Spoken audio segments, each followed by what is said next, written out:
when we moved to the canal in November of 1942. Of course, the Marines, I believe it was the first Marines that had landed and had such a horrible time with the Japanese. I slept in the trenches. They had, like moles, they had dug large areas in the ground, and they put these limbs across it. Then they put the matting with leaves and such on that, and that's how they slept underneath. Now, when it rained, the water would come into this, and you would just lie in about a half a foot of water. You just lie in it. I never forget one day, it was the Marines, a couple of the Marines that I knew went down to the where the ships were, the little cargo ships were bringing in supplies, and they would dump all these boxes on the shore there, and the Navy would have armed guards to keep anyone from stealing anything.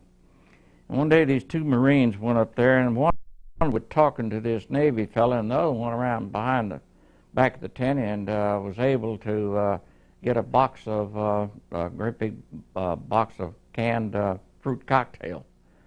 So that night we had, in the mud, in the rain, we popped open these cans of fruit cocktail and had a big time eating fruit cocktail.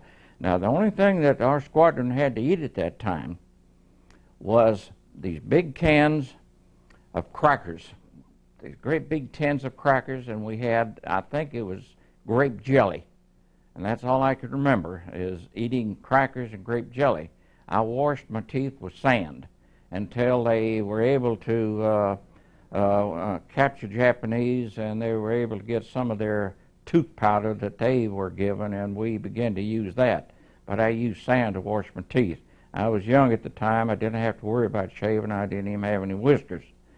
But we'd bathe in the sea. We'd walk down the coral sea, and had to be real careful because it would cut your feet, and we would swim in the salt water there to bathe. And to wash our clothes, I would open the petcock of my B-26 under the wing and let it drip down and onto my coveralls to get the grease off and the sweat, and that's what it was, this blue 100-octane gas, and that's what we used to wash our coveralls in, and that's what I cleaned my 50 caliber machine guns with. But our living conditions were very different.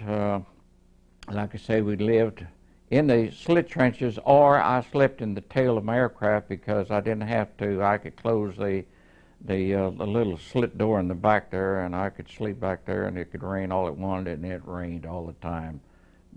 Just horrible, horrible rain and winds, and the heat in the daytime was hitting around 125 degrees, and I had to clean the guns and climb inside the aircraft, and sometimes you could leave part of your skin on the inside of that aircraft. It was so hot.